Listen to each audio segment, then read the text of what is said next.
Welcome back on my channel भारतीय vision. आपने कल पढ़ा था साथी हाथ बढ़ाना, कल यानी लास्ट क्लास में। तो एक बच्चे का कमेंट था कि सर पंच परमेश्वर पाठ 18 पर ध्यान दें। तो मैं आया हूँ पंच परमेश्वर लेकर के आपके लिए, और आप बोर्ड पर देख रहे होंगे पाठ 18 पंच परमेश्वर। और इस पाठ का सबसे बेहतरीन पंक्ति, इस पाठ की सबसे बेहतरीन पंक्ति, क्या दोस्ती के डर से ईमान को भूल जाओगे। तो कभी भी दोस्ती में न्याय को नहीं छोड़ना है हमें। तो बिना कुछ ज़्यादा बातचीत के हम आते पाठ पे। पंच परमेश्वर। पंच परमेश्वर के लेखक हैं मुंशी प्रेमचंद, जिन्हें कथा सम्राट भी कहा जाता है। इस पंच परमेश्वर का आधार है न्याय। पंच परमेश्वर, परम ईश्वर, पंच परम ईश्वर होता है, यानी कि ईश्वर से कभी गलती नहीं होती। तो पंच परमेश्वर कहानी के माध्यम से जानेंगे कि प्रेमचंद सामाजिक न्याय को किस रूप में दिखाते हैं। मित्रता अपनी जगह, सामाजिक न्याय अपनी जगह, और परमेश्वर का कार्य अपनी जगह। तो हम कहानी को शुरू करते हैं। सबसे पहले कहानी है जुम्मन शेख और अलगू चौधरी नाम के दो मित्र थे। वो दोनों बचपन से ही साथ रहते थे, इकट्ठे खेलना, इकट्ठे खाना, इकट्ठे पढ़ना, सारा चीज़ यही था। जब दोनों बड़े हुए तो दोनों का विवाह भी हुआ, और दोनों जब तीर्थ या हज के लिए कहीं जाते थे तो दोनों अपना अपना घर बार एक दूसरे को सौंप करके जाते थे। तो जुम्मन के परिवार में खास बात यह है कि जुम्मन के परिवार में जुम्मन है, जुम्मन की पत्नी है जिसका नाम करीमन है, और एक जुम्मन की खाला है जिसको आप इस बोर्ड पे देख रहे हैं, जुम्मन की खाला।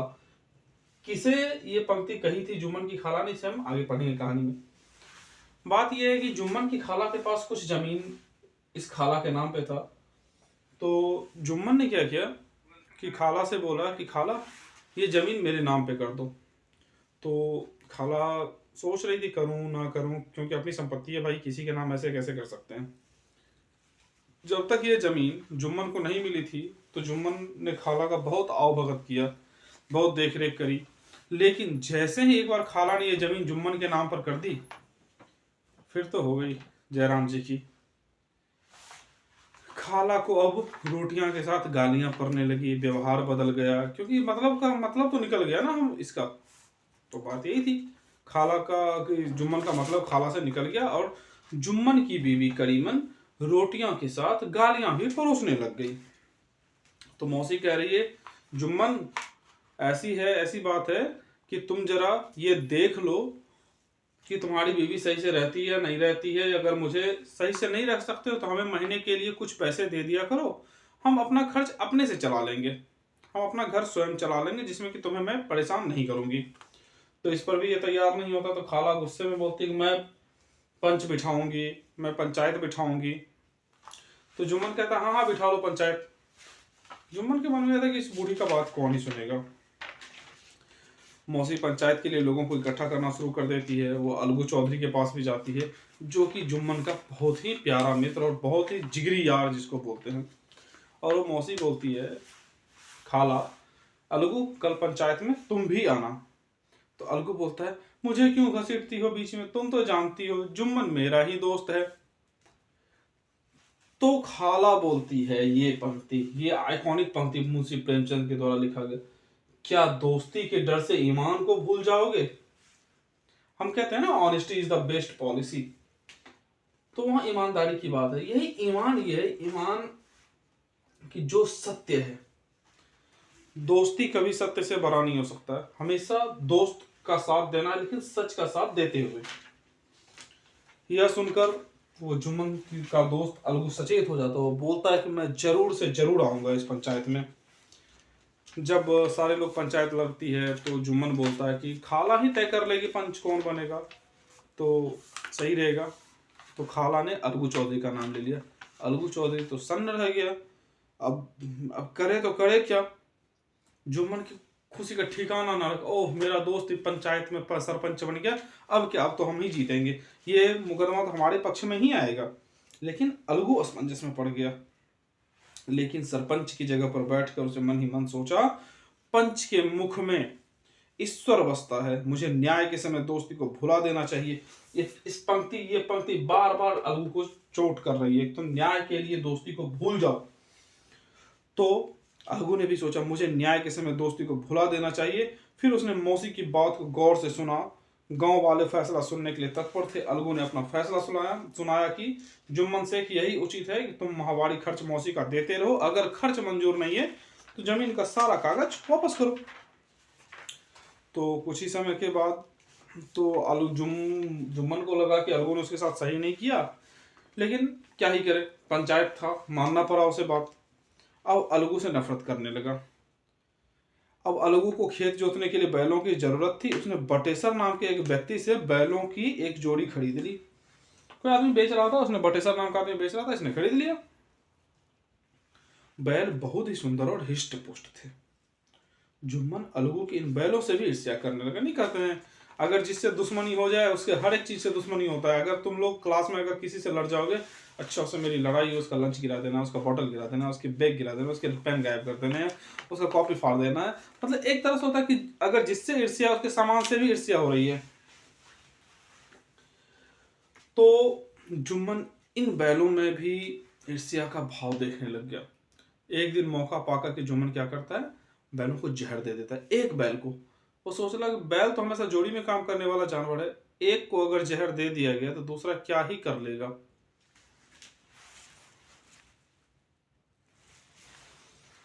इसी भाव में जुम्मन ने बैल को जहर दे दिया। एक बैल मर गया। अब एक बैल लेके जुम्मन अलगू बेचारा क्या करता, इसने एक समझू साहू नाम के व्यक्ति को बेच दिया। समझू बनिया था, जो कि इसका पेशा था बाजार जाकर के सामान की खरीद बिक्री करना। अब क्या किया, वो एक बैल लेकर के समझू साहू बाजार जाता था, सामान लाता था, तो उसमें बैल को क्या किया, अपना खाना पीना देना बंद किया और अपना काम निकालने लगा। एक दिन समझू मंडी से घर आ रहा था।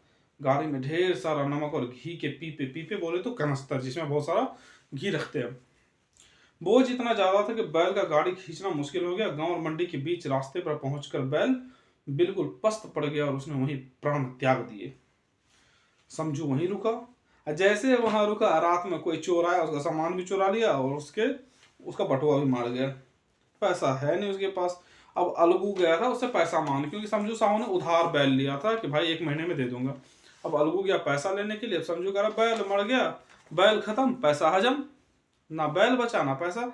जब बैल ही नहीं बचा तो पैसा किस काम का भाई। पंचायत बैठाने की नौबत आ गई। फिर पंचायत बैठी। समझू ने झट से सरपंच के लिए जुम्मन का नाम ले लिया। जुम्मन का नाम सुनकर अलगू का हृदय धड़कने लगा। उफ, अब तो फैसला हमारे हाथों से गया।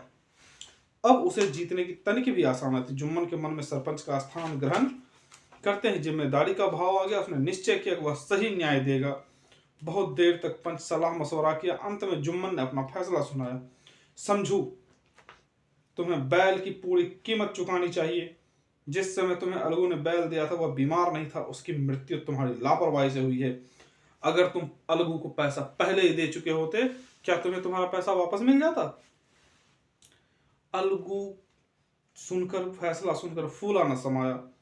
वो अपनी जगह से उठ करके बोलता, पंच परमेश्वर की जय।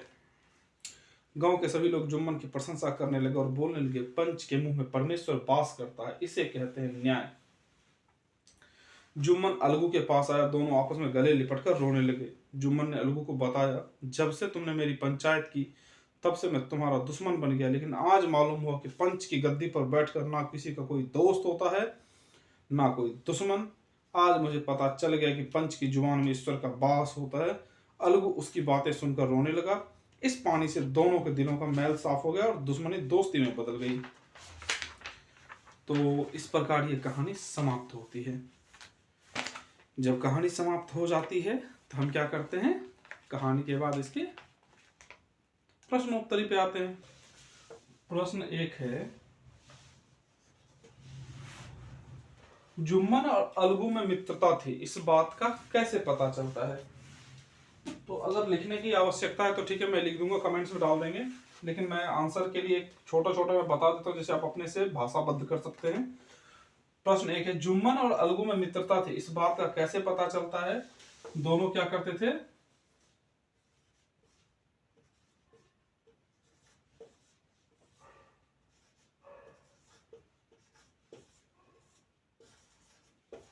इकट्ठे पढ़ते थे, इकट्ठे खेलना। देखिए ये हो गया। अब दूसरा प्रश्न है, मैं सिर्फ और सिर्फ उत्तर लिख रहा हूं, आप अगर चाहें तो उत्तर को भाषाबद्ध कर सकते हैं कि जुम्मन और अलगू में मित्रता थी। इस बात का पता ऐसे चलता है कि दोनों इकट्ठे पढ़ते थे, इकट्ठे खेलते थे, तीर्थ व हज पर जाने पर एक दूसरे के घर की देखभाल करते थे। ठीक है। अब दूसरा प्रश्न है, जुम्मन ने ऐसा क्या किया कि जिसके कारण मौसी को पंचायत में जाने का फैसला करना पड़ा।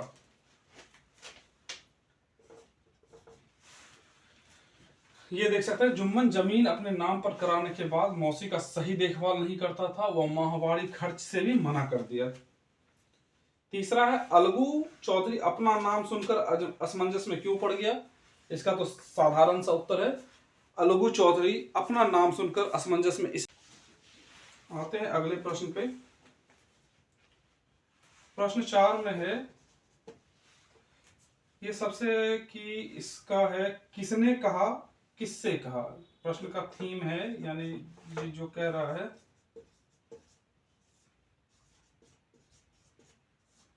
किसने कहा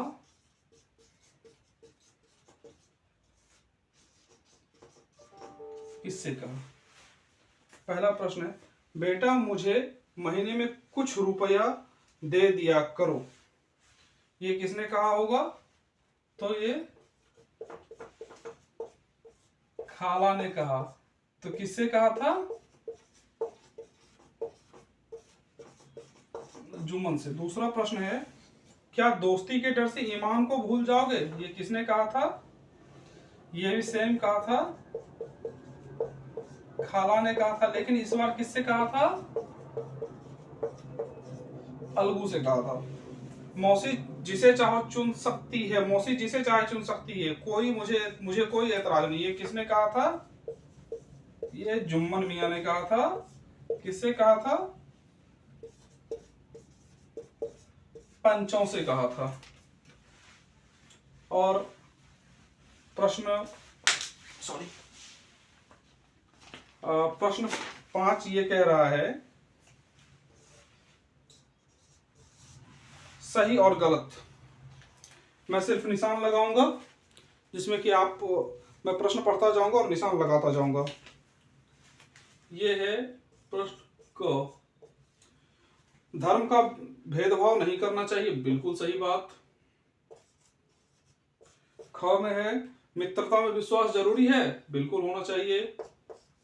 गौ, किसी को धोखा नहीं देना चाहिए, बिल्कुल नहीं देना चाहिए। घ में पूछ रहा है, अपना खाना अलग पकाना चाहिए, नहीं। अगर अलग होता है तो मम्मी अपना अलग बनाए, पापा अलग बनाए, बच्चे अलग बनाए, दादा दादी अलग बनाए, क्या सही रहेगा, नहीं। अब आते हैं अंग पे। अपना बदला लेना चाहिए, नहीं, छोड़ देना चाहिए, बदला अच्छी चीज नहीं है। न्याय करते समय दोस्ती को भुला देना चाहिए, बिल्कुल, ये पाठ ही हमें सिखा रहा है ये। 6 में आते हैं, पशुओं के साथ स्नेहपूर्ण व्यवहार करना चाहिए, बिल्कुल। अगर स्नेहपूर्ण व्यवहार होता तो बैल मरता नहीं, समझू पैसा दे देता और पंचायत की नौबत आती नहीं। बैलों को खरीदना बेचना नहीं चाहिए। देखो, आज ये एक व्यापार का साधन है, तो इसे अपने हिसाब से उत्तर कर सकते हैं। खरीदना बेचना तो लगा रहेगा, ठीक है। इसको हम गलत में जाएंगे। सही न्याय करना चाहिए, बिल्कुल करना चाहिए। दूसरों की परेशानियों से दूर रहना चाहिए, नहीं। अगर हम चाहेंगे कि हर दूसरे की परेशानी है तो पंचायत का कॉन्सेप्ट ही नहीं आता, पंच बैठता ही नहीं। चाहे तो आप इसे नोट कर सकते हैं। अब अगला है बातचीत के लिए। बातचीत में यह है कि मौसी की जमीन को चालाकी से अपने नाम करवाने से पहले और बाद में जुम्मन और उसकी पत्नी के व्यवहार में क्या अंतर आया। अंतर यही आया कि अब रोटियां दे रही तो साथ में 4 गालियां भी दे रही है। मौसी ने पंच के लिए अलगू चौधरी का नाम लिया तो जुम्मन से क्यों खुश हुआ, उसे लगा कि फैसला उसके पक्ष में होगा, क्योंकि अलगू तो उसका मित्र है। और तीसरा है, अलगू का फैसला सुनकर जुम्मन को हैरानी क्यों हुई, क्योंकि उसके पक्ष में न्याय नहीं मिला, इसलिए जुम्मन को हैरानी हुई। पंच परमेश्वर की जय, अलगू ने पंचों को फैसला सुनकर यह क्यों कहा। अलगू ने पंच परमेश्वर की जय इसलिए कहा क्योंकि अलगू को बिल्कुल विश्वास नहीं था कि जुम्मन उसके पक्ष में फैसला देगा या सही फैसला देगा। अलगू इस चीज से ये अप्रत्याशित सच सुनकर के उनके मुंह से अचानक से निकल पड़ा पंच परमेश्वर की जय। अब अनुमान और कल्पना में आते हैं। यदि अलगू चौधरी और जुम्मन शेख पंच बनने के बाद न्याय करने की बजाय मित्रता निभाते तो क्या होता? बेचारी खाला लटक जाती बीच में ही, वो ना इधर की रहती ना उधर की रहती, यानी कि खाला की जिंदगी बहुत ही कष्टकारी होती। आप हो सकता है अपने कक्षाओं में आपने इसका अभिनय भी किया हो, but this is a revision portion, so we will not discuss further. अब अगला है, इस कहानी का शीर्षक पंच परमेश्वर रखा गया। क्यों रखा गया? डिस्कस किया है हमने। पंचों के मुंह में ईश्वर का वास होता है। इस कहानी के कोई दो उपयुक्त शीर्षक बताइए। ये ब्रेनस्टॉर्मिंग है, आप अपने दिमाग यूज कीजिए, आइस ब्रेकिंग कीजिए, दिमाग का ब्रेनस्टॉर्म कीजिए कि क्या हो सकता है। यह भी बताइए कि अगर आपने लिखा सामाजिक न्याय, मित्रता से बड़ी न्याय, तो क्यों रखा आपका अपना बताइए। अब आते हैं इसमें मेन प्रश्नों की ओर, जो कि है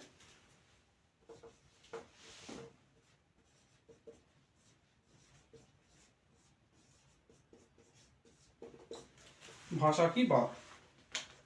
इसमें प्रश्न कहता है, पाठ में आए हुए जमीन, नफरत, नुक्ता वाले ज और फ का प्रयोग हुआ, तो अब ज नुक्ता वाले शब्द कुछ लिखने के लिए हमें प्रश्न में दे रहा है। तो कोई बात नहीं है, आपने जो लिखा होगा, मैं भी कुछ बता दे रहा हूं। रोज नहीं पढ़ेंगे, इसे पढ़ेंगे रोज। जर्रा ना पढ़ के हमने क्या बताया था? एक से एक मिले कतरा तो बन जाता है दरिया, एक से एक मिले जर्रा तो बन जाता है सहरा। तो यानी जर्रा नहीं, जर्रा। जोर नहीं पढ़ेंगे, इसे पढ़ेंगे जोर। अब पढ़ेंगे अंग्रेजी नहीं, अंग्रेजी। अब अपन पढ़ते हैं फ नुक्ता वाला शब्द।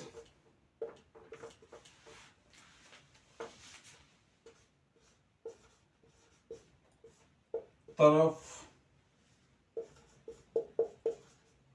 फल,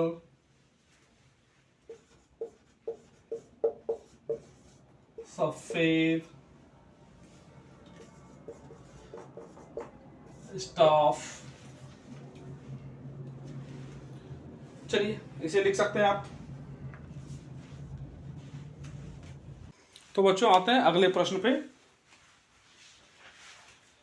जिसमें यह है कि भाषा की बात में कि कुछ मुहावरे हैं और उनके अर्थ सह वाक्य प्रयोग कैसे करना है।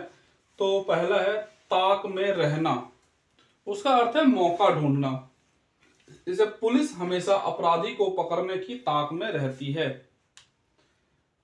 खून का घूंट पीकर रह जाना, गुस्सा सह जाना। जुम्मन के पक्ष में फैसला न आने से जुम्मन खून का घूंट पीकर रह गया। तीसरा है फूला ना समाना, अत्यधिक खुश होना। कक्षा में प्रथम आने के बाद छात्र फूले नहीं समाते हैं। अब अगला है प्रश्न, प्रेमचंद्र द्वारा लिखित ये 4 कहानियां। तो सबसे इनके बहुत ही प्रसिद्ध, सारी कहानियां ऐसे प्रसिद्ध है, 300 से ज्यादा कहानियां लिखी है इन्होंने। अब इनका एक कहानी का नाम मैंने लिखा नमक का दारोगा, ईदगाह, आपने पढ़ा ही होगा, कफन, सदगति। आप हो सके तो अपने बड़े से, घर के बड़ों से, इंटरनेट से इन सारे कहानियों को पढ़ने की कोशिश करें। और है आप अपने बुजुर्गों की देखभाल कैसे करते हैं, कोई 5 बातें लिखी हैं, हो सकता है कि इसमें लिखने के लिए परीक्षा में आ जाए। और चौथा, प्रेमचंद की ईदगाह कहानी का कक्षा में मंचन कीजिए। आपने करा भी होगा शायद, और नहीं किया है तो एक बार कोशिश करेंगे।